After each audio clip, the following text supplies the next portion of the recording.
This interview is brought to you by Burn Up Coaching and the 21-Day Challenge. If you're an entrepreneur or a high achiever and you're feeling like you're not quite aligned with your purpose, you're not quite hitting the mark, hitting the stride, and becoming your greatest possible self, 21-Day Challenge is totally all about lining you up with your purpose and reinvigorating you with daily action steps, clarity of who you are and what you're all about, your values, what's most important to you, so you can succeed like never before. So if you want that one-on-one accountability to succeed and your 21-day challenge goal to be accomplished and achieved, then send me a message, chris@beergps.com, or on Facebook, just message me, okay? Looking forward to talking to you about your 21-day challenge. Next up is the iTunes review of the week, and this week it is by Tara Novan. And Tara says, cheering you on. Chris Burns offers a positive, encouraging, and motivational oasis in podcast land. He's genuinely committed, not just to his own success, but to his clients' and listeners' ability to become their greatest possible selves.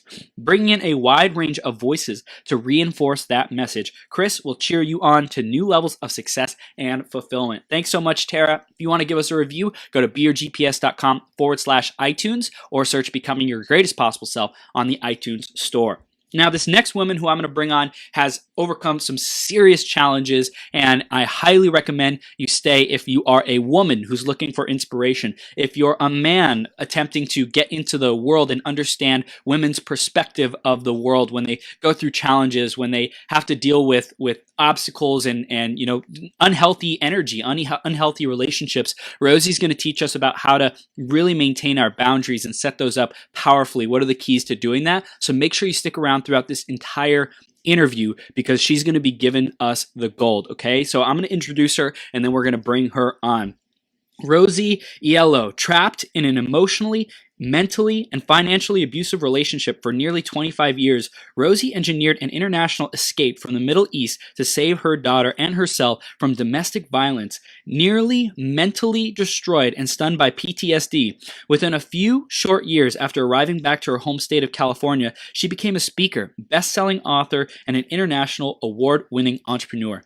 With her programs, Rosie now empowers women to find their voice, their worth, and their confidence so they can create a joyful, productive, and prosperous life. Rosie and her daughter, Sunny, are authors of the upcoming mother-daughter memoir called 11 Hours to Freedom, where they share their journey of escape, freedom, and healing.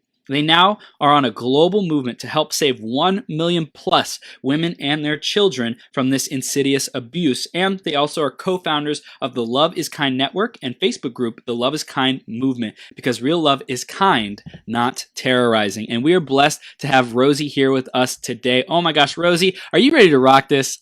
Oh man, I'm ready to rock it, Chris. Awesome. We are now live. Rock it with you.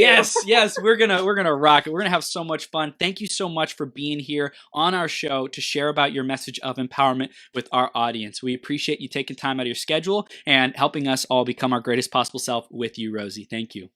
Well, thank you. It's a pleasure, and I love sharing the message, and I'm honored to be with you, Chris, and all your listeners. Thank you. So we like to dive right into the theme of the day, which today is how to be aligned. So Rosie, how do you go about being aligned, and what does alignment mean to you?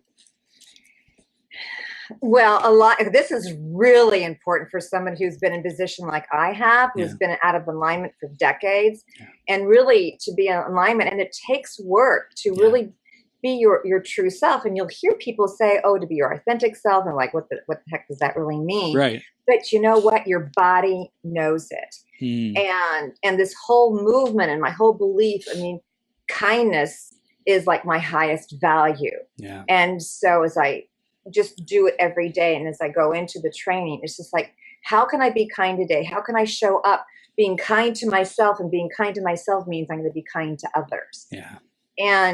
And I hope that men don't feel, I was thinking about this as I was coming on, that men don't feel, well, being kind means, being weak or wishy-washy or whatever. But I truly don't believe that. I feel strongly that you can be kind and be powerful at the same time. In fact, I think it's a necessity. Yeah. Wow. I love that. And I know we were having an amazing discussion on our pre-interview call about like what kindness really is and how do we have it reach people wherever they're at in their journey, whether they're more on the soft side or if they're like really ambitious and driven, like how do those types of people integrate kindness? And really it's available and accessible for everyone on the spectrum. It doesn't matter where people are at. It's like there's always room for more kindness. So tell us a little bit more about like what is kindness to you and why you let's stand for it. I know there's your journey, and we're going to get into that in a second. And just off the bat, I mentioned a little bit about it in your intro, but just tell us a little bit more about your stand for kindness.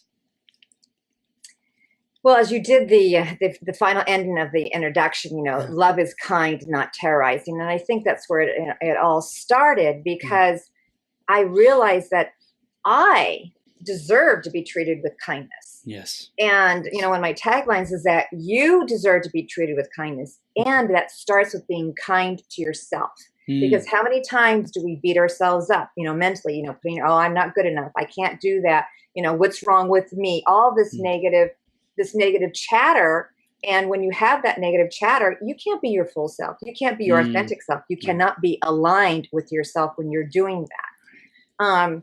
So I'm going to be right up front. I am not the person who says, oh, let's do little random acts of kindness.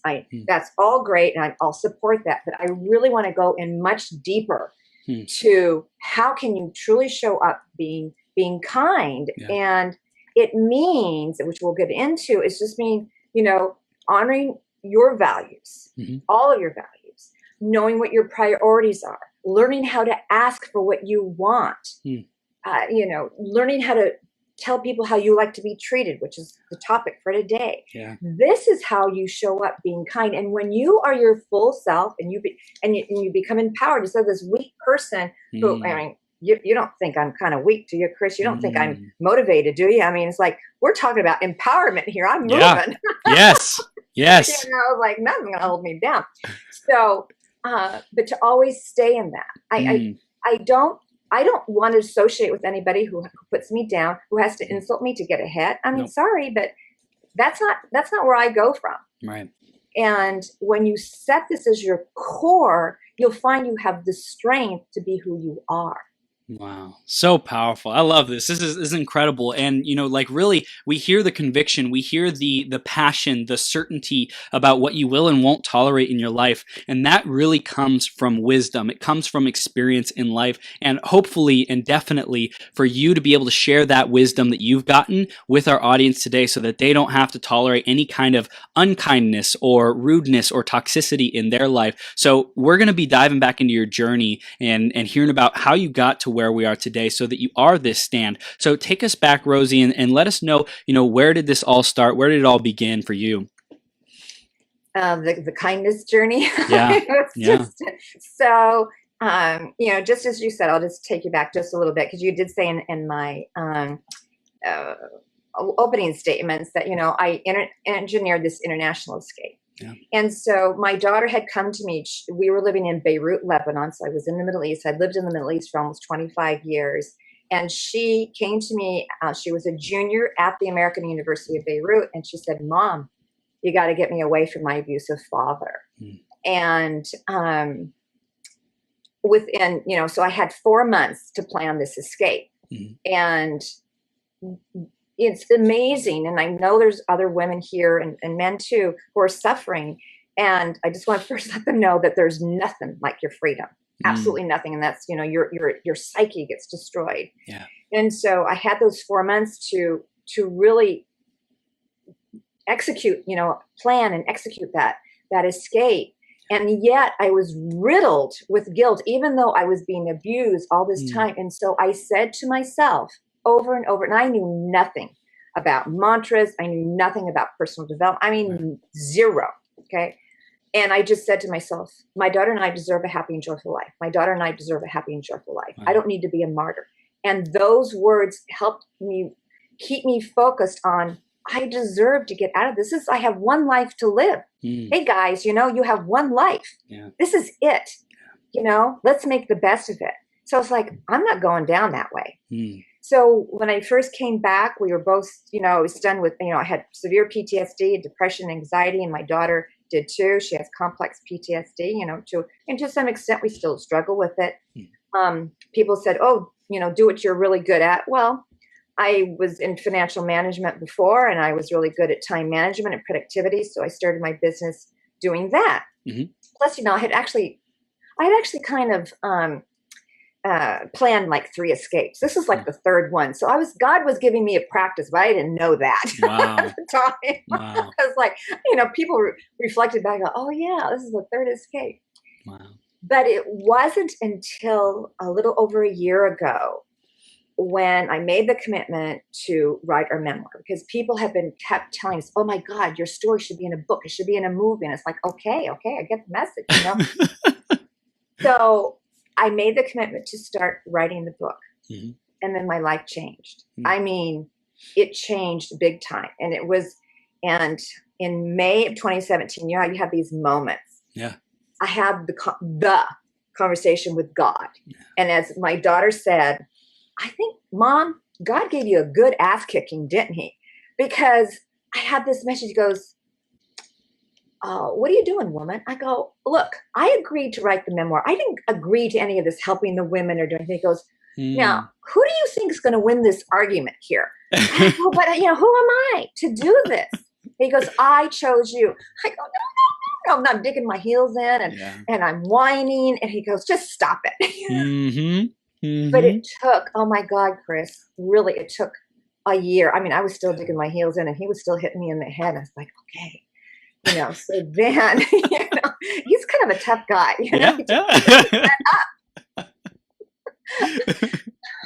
So that's when my daughter and I co-founded the Love is Kind Network and the Love is Kind movement, because we believe deep in our hearts that when women or anybody, when children are released of the shackles of abuse, they can create a productive, prosperous, and joyful life that they deserve. And that's our mission, to help these women move forward and have a great life. That's so incredible. And I love how you were doing this multiple times. You said that there was multiple attempts, and then like the 3rd time you finally become free, and like you become prosperous, you start your own thing, and it's like you get this message, this hint from life. People keep letting you know, hey Rosie, you should definitely write something about this. It would make a difference, like for a lot of people. And you're like, okay, cool, I'm just gonna do it on for me, because like I think people keep telling me it's gonna be good for me. So let's write it, right? And so you wrote it, and then like as you're writing it, you start to get like, oh my gosh, this is a bigger picture. God's like, listen, it's so much bigger than just you, and you are going to serve a huge purpose. Yes, thank you for saying that. And I tell you, I get scared all the time, and then I just kind of pull myself back in, say, okay, Rosie, get your friggin' ego out of it. This is not about you, and it really isn't. The book is not about us. It's not a memoir just to tell our story. The purpose of this book is to help a lot of people in different ways. And so I just keep focusing on the women and children that we are, that we want to help. And that gets me out of my own little whiny state. But I tell you, sometimes it's hard. Well, I think that's such an important part, because we have a lot of entrepreneurs and influencers who tune in, people who have a message, and it's like, when we get stopped, when we get bogged down, when we are afraid, when we feel like we're not performing, we're not showing up, oftentimes the spotlight is on us. Oftentimes it's like we're putting all the focus on us and not about serving others and being genuinely curious and being a loving, serving human being. Like when we put the focus on others and stop making it about us, then everything else works out for us. And I think you've learned that, and it's so important for everyone listening or watching. Like, hey, take the focus off you, put it on other people, and your life will unfold for you. The universe will get out of your way when you make it your mission to take massive action to add value to other people's lives and help other people and serve other people. Everything else like moves in your favor for you. Yeah, it's just but and he just, and if I don't, he just reminds me. He just knocks me in the head. You see that bruise there? No. So you had this like really traumatic, difficult past to deal with. I'm curious, how would you recommend other people leverage their journey if it wasn't as intense, if it wasn't as, toxic or difficult? How can we leverage our own story and message to be able to be driven, to be ambitious, to make a bigger impact in the world and serve people? Well, it gets back exactly to what we were saying just a moment ago. It's not about you, and if you think, because I think a lot of people think, and I mean, and because I know I did this, just like, well, what's my story? What's the big deal? People say you're courageous. And I go, when you're trying to save your life and you're desperate and everything else, you don't think about that. Yeah. But it doesn't matter. I think I'm so happy the way the coaching industry and the personal development industry has shifted to, our personal stories do matter, because then you understand that you're not alone, right? It's the whole concept and the whole thinking of you're not alone. And when you can reach to somebody and somebody can say to you, oh yeah, I've been there, or maybe it wasn't exactly the same, but I can tell you get me. Yeah. And I think people underestimate the power of their own story because they live through it. It's like, it's no big deal. I lived through it, right? Yeah. But to have people really understand and to step up that, even if it's sharing with your family and friends, is not everyone has to be, crazy, global, trying to get 100 million people. Right, right. Believe me, like, why did I say that kind of thing? But it keeps me going. And that, I think that's the other thing, is like people think, oh, well, unless I'm reaching, tens of thousands and millions of people, it doesn't matter. It matters. One person matters. To me, like what you're saying a little bit while ago, you touch one person. Doesn't that make you feel like $1 million? Yeah. That's all you need to do, is touch one person. Yeah. And you've changed the trajectory of their life. That life is worth it. That person's life is worth it. That person's life matters. Yeah. So absolutely, it's just getting out of your own way and not thinking it has to be this big, gigantic mission. I love that you say that, because it really, for me, it started off like not as, I want to change the world, but rather it's like, hey, I want to be well off, and I want to help my family be well off. It started off with that seed of like, hey, I want something better than what I'm currently going through. And then I had my own challenges and difficulties, and I was like, okay, well, how can I go serve people more? Okay, well, I have this story. I'm ashamed of it. I feel like it's like yucky. I don't want to dig it up. I don't want to deal with it. But it's when we are able to take that story and transform it into power, into relatability, and be able to share that with people, and like share that kindness with them, and share that, hey, I get where you're at. I respect your journey, and I was right in your shoes or similar shoes.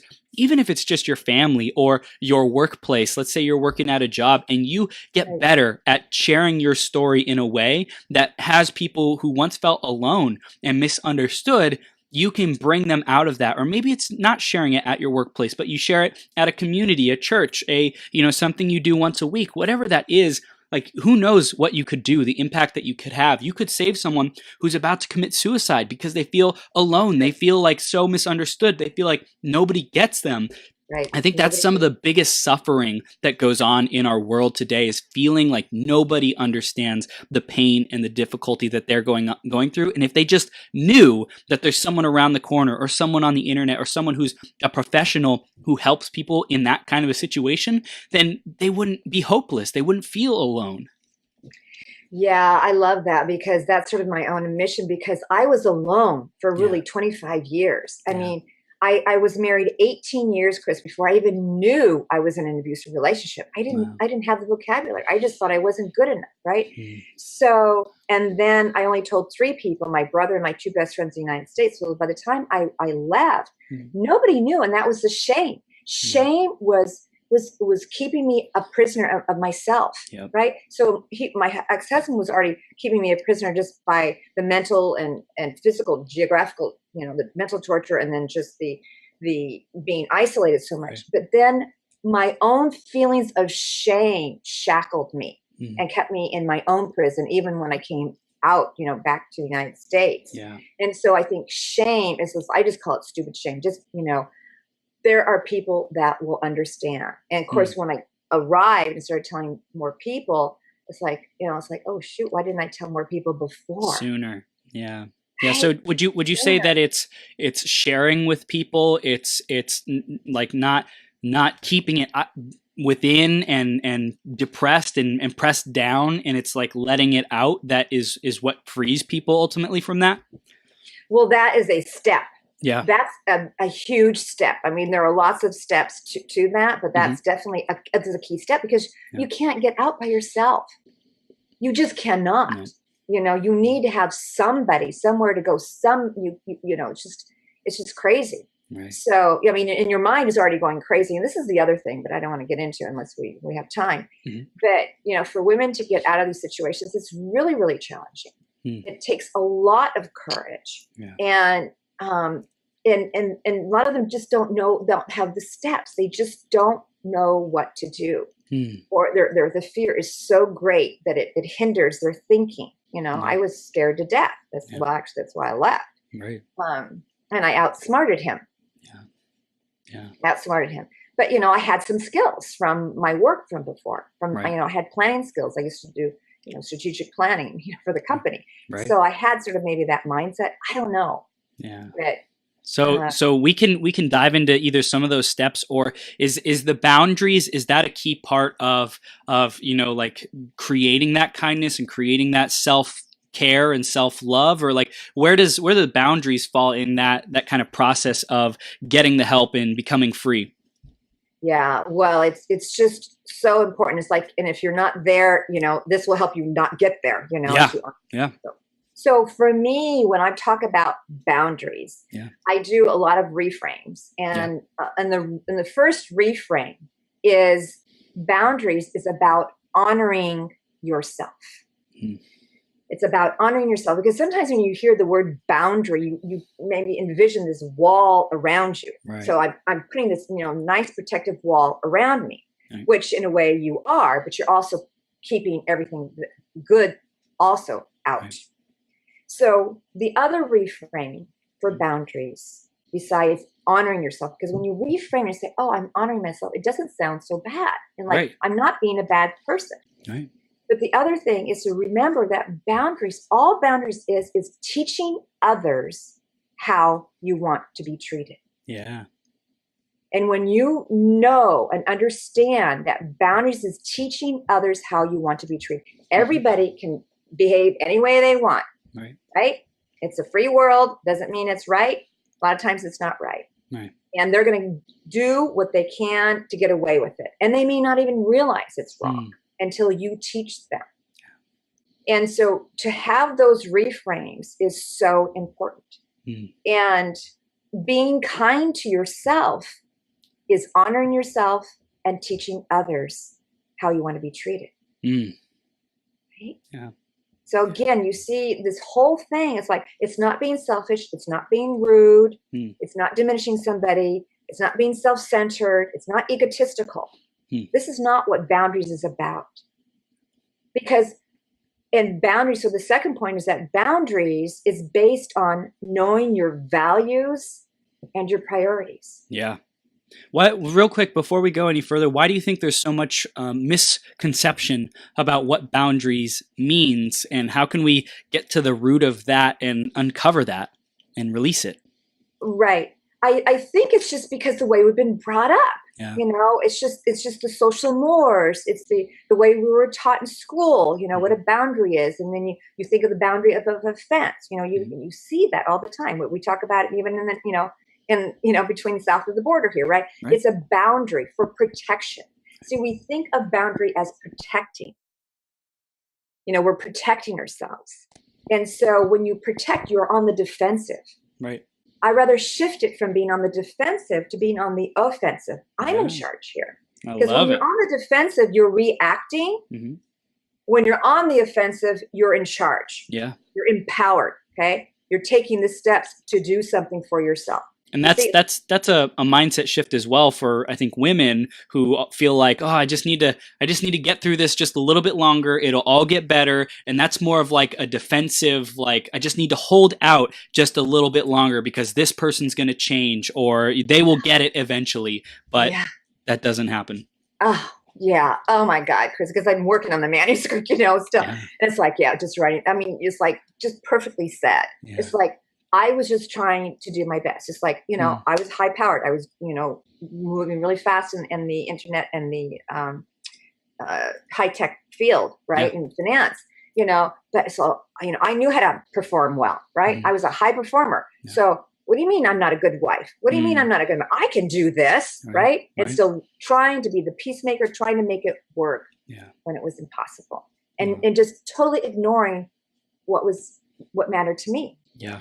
Not even thinking it was important. That's why I call it an honor system. Thinking that you have to honor yourself. Because if you don't, look, about boundary setting, about teaching people, how do you want to be treated? How honoring yourself. It all comes from, you stepping up and taking responsibility for that. Right. Because you have to communicate your boundaries. You have to say, no, this is not going to work for me. No, we have too long. It's too complicated to go into our discussion here of how to do that. But there are ways to do it. And I will say for any woman or man, again, my work is more with women, so I know how to speak to them more, is that if they are in a situation, first and always prime priority is your safety. Yes. Not to say anything or do anything that will cause any danger to your safety or the safety of your children. You have to be extremely careful if you are in a situation like this and you need to move out. And I know there are women listening right now. And I know there are men. And I know there are men who probably are abusers right now listening. And I remember a man came to me after I spoke and he said, wow, Rosie, after listening to you, I realized that if I don't change, I'm going to lose my wife and daughter. And that was really powerful because I didn't really think about that. Yeah, the impact you have both on the people who are in your shoes as well as, people who are doing things similar to your ex, and you get to shine the light on them and help them become more aware and conscious so that they can be those good human beings. What an amazing effect, ripple effect or, secondary effect that you didn't even anticipate. Well, exactly, and, if they're open to learning how to change their behavior, that's fabulous, right? Right. Because, when I said love is kind, not terrorizing, the women here, it's terror. Some call it domestic abuse, some call it domestic violence. I call it family terrorism. This is terror at its best. And there hasn't been one woman who's been in it. I've spoken to them. They go, oh, yeah. I mean, they just click right onto that because you're scared to death. Terror is about inducing fear. This is why the terrorists, as we call them outside, they induce fear in society. And so when you have fear, you recoil, right? Yeah. You've now lost your power, right? So when you realize that, you take back, what your boundaries are and other steps to take, you can lead an empowered life. Yeah. Wow, that's amazing. So it's like setting up those boundaries is key to having a life that's fulfilling, that's happy, that's full of love. And we talk about creating your reality here on Becoming Your Greatest Possible Self, right? To create your reality, you have to have a direction. It's not defensive. You're not waiting for life to happen to you, something to land in your lap. You are proactive, you're driven, you're creating it. And it's a product of like setting up those boundaries, like you said, and saying, this is what I will tolerate, this is what I won't tolerate. I won't tolerate toxic people in my life. I won't tolerate, doing things that are purposeless that, don't do anything to move the needle or don't do anything to fulfill me and move my self-care, or like they're not moving me spiritually and nourishing my soul. I think it's so important that we get clear on what is the thing that we want to focus on and what isn't, and release and let go of the thing that isn't. Yeah, that's beautiful, Chris. And that's why, when I work with my clients, is I help draw out of them, what are their values? What is important to them? So values is just another word to say what's important to you. And a lot of people don't think about it. We've taken values from society, from family, from friends, and it's gone into your subconscious and not to your conscious. And we need to raise that up and go, well, have you really thought what's important to you? Yeah. Do you know what really matters? And, you know, I'm blessed to be in a really wonderful relationship with a man right now. Awesome. And yeah, and it was funny that his highest value was kindness. I mean, Wow. go figure. Wow. Right? That's awesome. You know, so we really hit it off. You know, we have the same value, and we keep that strong in our relationship. Yeah. Wow. So I'm sorry. I just want to add, you know, for your listeners, is that just to remember that your life matters. Your life really matters. You have worth, and maybe you don't know how, or you know, to express yourself, or you don't know what, you know, how to get your values. Just remember that it doesn't matter right now. Just remember that you have worth and value. Yeah. So how do we generate that worth even more? How do we cultivate that? How do we nourish that if we're in a position where either someone's listener's worth might have been damaged, or they might be in a situation where they feel like they aren't worthy? How do we cultivate that more? It's a good question, because let me tell you, now I've been through that, you know, and my daughter too, you know, it's a challenge. And I'm going to say it takes steps. Again, number one, get in a group, you know, don't be alone. You will most likely not succeed if you're alone, because those negative thoughts, you know, our brain just naturally goes towards the negative rather than positive. So being with a positive supportive group is absolutely key. You know, learning how to reframe, instead of saying, I don't know how to do it. It's like, I'm going to figure it out, or I can figure it out. You know, reframe from I'm not worthy to, yeah, my life matters. Yeah. So those reframes start to help. And then practicing, you know, these steps of, you know, even practicing steps of how to ask for what you want, practicing how to, you know, to really say, oh, this is what matters to me. I'm not saying any of this stuff is easy. You know, I'm just shaking in my boots when I was first doing it. Yeah. You know, it's like, oh, wow. You know, it's like, I was ready to get, you know, I was never physically hit, but it was like, oh, you know, just this onslaught of, you know, of some dehumanization of words, you know, was ready to be hit to me. But, you know, nothing's like, oh, wow, this stuff works. So as you do that, then you build up your confidence. You can only build up your confidence by doing. Yeah. You know, there are ways, you know, I do NLP techniques and some other modalities to kind of boost it, but the only thing that will really work, and just to boost the confidence, just by doing these little steps. But number one, don't be alone. It almost killed me. Almost killed my daughter, being alone, thinking that nobody understood. And I have spoken to women who've been married. You know, I was married almost 25 years. Women married 30, 36 years. It's like, you know, I tell you, when I look out my window every day and I feel the freedom that I have, all the difficulty, the challenges, the aches, the cries, the tears have all been worth it to be here today. As I, you know, and I go through it even today. It's all worth it.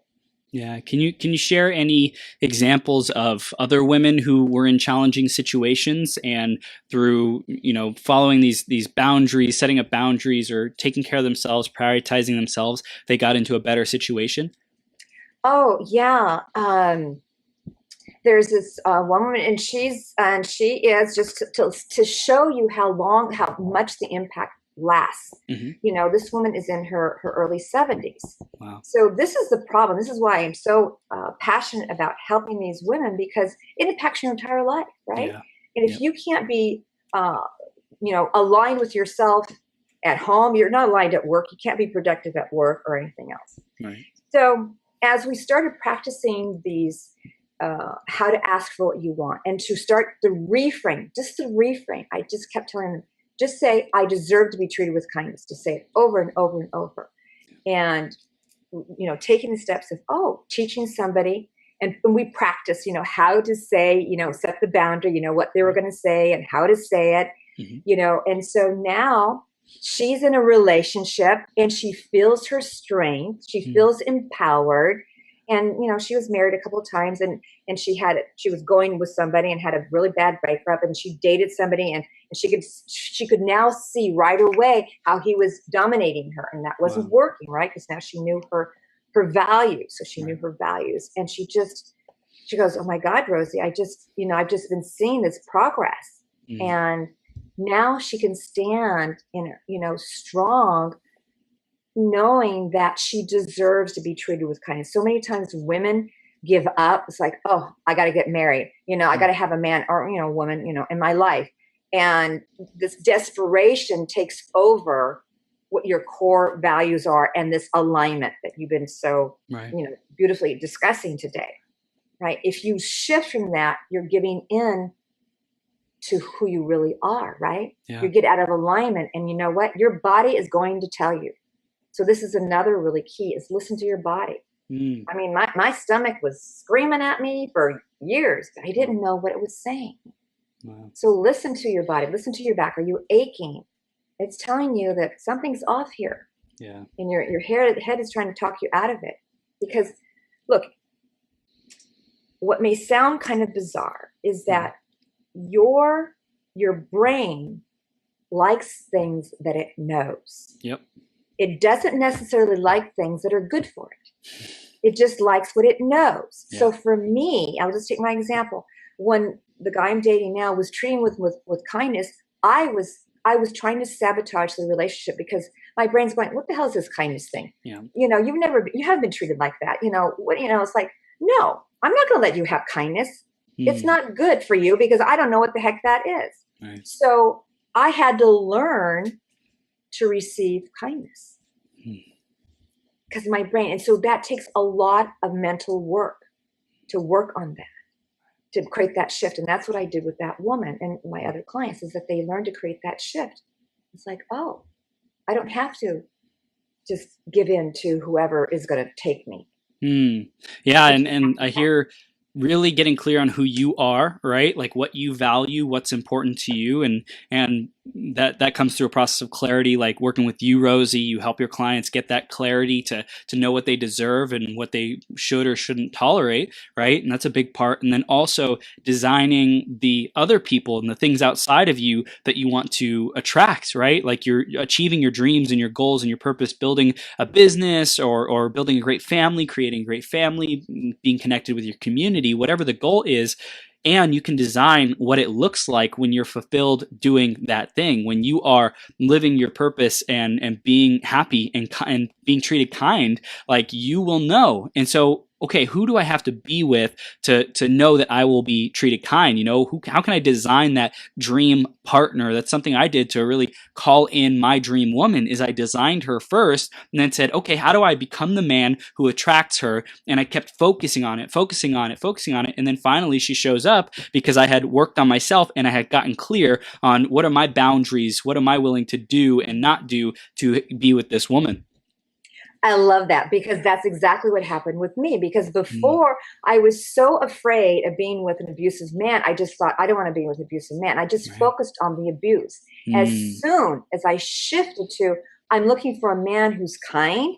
I mean, it sounds like a small shift. It was gigantic. Yeah. Then my focus was, your energy goes where your focus is. So my energy is like, so then I started attracting kinder men. Like, go figure. Yeah. Yeah. Yeah. So it was amazing. I mean, I have done, look, everyone listening now, I've done a lot of work on myself. I've been in the United States 9 years, and it's come with some blood, sweat, and tears. Totally. But look, it's worth it, and I hopefully the work I do now kind of cuts that. So. Yeah, right. It's like you're shaving off the learning curve for any other woman really who's going through difficult times. You've got that experience, you have the resources, and you have a specific methodology and coaching and techniques and tools to say, hey, I've gone through that, I know what that's like, or I've helped people with these kinds of challenges before. Let's do this, do X, Y, and Z, and then you will create more freedom, more peace, more happiness in your life. And I want to add that it's not just your personal life I'm talking about, because if you're not your true self, if you feel like you're beaten down, if you feel like you don't have your voice or whatever, that's going to show up negatively in your business, whether you're a professional or you have your own business. You just cannot be as productive and have as many creative ideas if there's a part of you that's just beating yourself up or just feeling afraid or whatever the reason is. Yeah, it's like to give that 100% focus is really what it takes to be great, to be extraordinary, to have the best. I think everyone wants to be great, to be their best, to grow as much as possible. There's this analogy of a tree, right? A tree doesn't choose how much it can grow. It grows as much as it can. It stretches its branches out as much as it can. Human beings, we have the power of choice, and a lot of times we don't know what our choices do to us long term, so we'll be choosing self-sabotaging choices. So it's like, be intentional about, what am I choosing today that's going to help me grow, that's going to help me expand, and how do I design my environment and surround myself with amazing people like Rosie and myself to be able to be empowered, to be able to be excited and uplifted and know the tools and the resources that are available to you to be able to grow. Yeah, beautifully said, Chris. This is exactly it. So this impacts, in other words, your entire life. Yeah. All right. It's your personal life, your intimate life, your business, your work, your family, your colleagues, your children, your grandparents, your parents. And then, as you start to become, you feel, and more empowered, you feel that, that, oh yeah, I can honor myself. Yeah. This is not about them. It's not about being defensive. It's about honoring myself and who I am. Yeah. What happens if you don't? You start to feel resentful. Well, that's not good energy, right? No. That resentment. Yeah. And then as you start to feel the joy that you're creating, then just by being, other people around you start to feel your energy. Yeah. And so they have an improved energy around them as well. So they start to feel better, or they'll go, oh, hey, you're seeming really happy these days, or what are you doing that's special? Yeah. Yeah. And I was going to ask you this question, and you pretty much just answered it, of if there's a woman who's not necessarily going through those challenging times and she wants to support other women who might be, like, what can she do? And I think what you just said is perfect. Like, show up as an example, as someone who's in your purpose, and allow other people to lean on you. Like, let them know that you are there to help them and support them however you can. Is that something you'd recommend? Well, of course, and it takes somebody trained, in my belief, to be a good listener. Yeah. There are a lot of people out there who give advice that can be actually hurtful. And, my daughter and I have been big recipients of that. They think they know what trauma is. They think they know what depression is or anxiety, and they will start to give bad advice, like, why don't you do this? Like, the biggest advice we kept getting was like, why don't you just talk to him and communicate to him? It's like, no way. That's like the worst advice ever. Anybody knows, with dealing with somebody who's abusive, the basic advice is no contact, because that's the only way you can start to clean out your mind. So my advice would be there to listen and guide her or him to a center, or to my group, or to somebody who really knows how to do it. Because if you don't know how to do it, you can actually cause more harm. Wow. Even though you're good in your heart, but you just don't know. Right. And that would be really helpful, because we've been through a lot of pain, people just giving us unsolicited advice. And then it just made us feel bad. And especially with my daughter, they'll, the family on his side, you're just like victim shame her. Yeah. Well, this victim is already feeling bad enough being treated that way. And then to be shamed because they're feeling bad. No, just honor their feelings and direct them to the right resources. That's powerful, because like what we talked about earlier is one of the cathartic releases, so to speak, and to be able to get past this, you said one of the steps is to start sharing it. And it's like, who are we sharing it with? Are the sources really, a good listener, like you said, and someone who's going to just be a space that you can speak into and then feel relief? Or are they going to like try to put in their own spin on things that isn't very helpful, instead of like directing, hey, I don't have much experience in this, but, I'm sure that there's resources out there. Like, I'd love to help you find something that's going to help you get to where you want to go, like Rosie, or, something else that deals with this kind of stuff. So I think it's important to know what we can do and how we can support. That's awesome. Yeah, I'm glad you asked that question, because it's a hot button between my daughter and I, just because we've had so much experience with it. And I would say the person who's receiving the information, not to get too upset, it's just that people just don't know. Yeah. They just don't know. But then just go to somebody else, to share until you find somebody. Just keep going until you find somebody, because you will. Yeah. You will. That would just be, the biggest gift. don't be alone. Mm. And even if you are making, $500,000 or $1 million, because there's that shame. Oh, well, I'm successful, on the outside, everyone thinks I'm this great person, but then you have this fraud complex. Wow. And I just want to invite you again. It doesn't matter. I mean, it doesn't matter how smart you are. It doesn't matter your education. It doesn't matter, your economic situation. Abuse covers, it has no, in this case, has no boundaries. Right. So not to feel it's that shame that's holding you back. So I've been there. I know it deeply. And I just want to reach out to any of those men or women who are feeling the shame, because we want to put on a good face. Well, I can handle it. You're not meant to handle it alone. Yeah, so true. It's so true, because the biggest, going back to this, it's like the biggest pain is feeling alone. Like that's you feel alone, and then the shame compounds that aloneness even more. So it's like, when are you going to stop that cycle? And I think that's the big thing, is how do I stop making the cycle or the downward spiral going even further? And how do I start taking steps in the right direction? That starts with, knowing that you deserve more, you deserve better, and getting that help, reaching out to people who are there to provide that listening for you, like Rosie. So I think this conversation is so timely, because in a world of connection and internet and technology and social media, where we all feel, on the surface it looks like we're so connected, and deep down inside we're more isolated than ever. So it's like, I'm curious what you feel, how you feel technology has played into your own journey, and if you think it helped or was a challenge, or what people should be watching out for in their own technology use in going through something like this. Yeah, well, that's a loaded question. I mean, look at us. Yeah. Because of technology, I get to see you, and your listeners get to see us. I mean, to me, I love that. You can reach, millions of people, right? Hundreds of countries. So it's really fabulous. On the flip side, we look at the Facebook we look at the Facebooks, and it's like, oh, everyone's got such a marvelous, right? Everyone's got such a marvelous life, right? And there's always two sides, no one's life is perfect. So don't look at the Facebook and just think, oh, my life is worth nothing, when I say your life is worth a lot. And to search the groups that are going to support you, because there are good support groups out there. And, we have the Love is Kind movement. And the reason I named it that, and I know this is like a little deviation, but I think it's important to know, is that it was kind of inspired from Mother Teresa. And she said something to the effect, don't quote me, but something to the effect that if you invite me to an anti-war rally, I won't be there.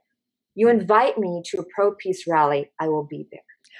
So I named it the Love is Kind, because that's what I want. And that's what I hope people want. They want love that's kind. I didn't want to I could have had abuse after, whatever. I didn't want to have abuse in the word. Of course I talk about it. Right. But what do you want? And that's why my message is always, you deserve to be treated with kindness. And that starts with treating yourself with kindness. Yeah. Yeah, and I love that you mentioned that, because I think that's one of the hallmarks of like why your message is successful and it resonates with people, is because it's telling them life after your current situation of toxicity or difficulty. It's like, don't stay stuck there. Stay focused on where you want to go. It's like, when you're driving, and if you have some kind of car challenge or car accident, like wherever you look, you're gonna go, right? So it's like whatever the mind focus on is where you go. So it's like, make sure you're focusing on where you want to go. Focus on down the road. Focus on your purpose, on your life fulfilled and happiness and joy and love, because you deserve that. And I mentioned that in our pre-interview call. I love how you focused on that, because when people focus on that toxicity, and that's the relatability, like even Alcoholics Anonymous, like God bless the group, it's awesome. And it's like the focus is being an alcoholic. So it's like, I think that there's some in inbuilt like kind of cycle of perpetuation that it continues that, which is a challenge. And like that's not what we're talking about today. The focus is you, Rosie, and I think the big thing is how much good you're doing for these women. And we've had an amazing conversation, and I just want to hear, is there any final wisdom that you want to give our audience that they need to know before we tell them how they can stay connected with you, how they can continue their journey with you? Wow, wisdom from Rosie. That's right. That's right. Brilliant wisdom from Rosie. Well, first of all, it's just been a joy to be with you, Chris. And I just, as we were talking about boundaries, just to remember, this is about honoring who you are. And when you honor and stay in alignment with who you are, and you have the right to honor yourself. Yeah. You have the right to be treated with kindness. These are basic rights. You will feel empowered and realize that you can take those steps forward, because it is true. I'm all about bringing the women forward in their lives, because they deserve a productive, prosperous, and joyful life. Yeah. I love it. I love it, Rosie. So I know that there's women and even men who want to know, like, hey, how do I continue this journey? How do I stay connected with Rosie? And what are the next steps and resources that they can engage in to break through, to step into their love and truly experience the Love is Kind movement and network? So they can reach out to me at theloveIsKindNetwork.com. Okay. They can go to the contact page. Also, if they go there, I do have a free gift. It's called 11 Keys to Confidently Ask for What You Want, because that was a problem I had. I didn't know how to ask. I got the ask kicked out of me. Yep. I love that. You got that right. Yes. And then on Facebook, we have a Facebook group called the Love is Kind movement. And again, the purpose is to really help 1 million women and their children from this insidious abuse, and to create a movement of kindness, and how we can have that conversation, what we can do each within ourselves to help others.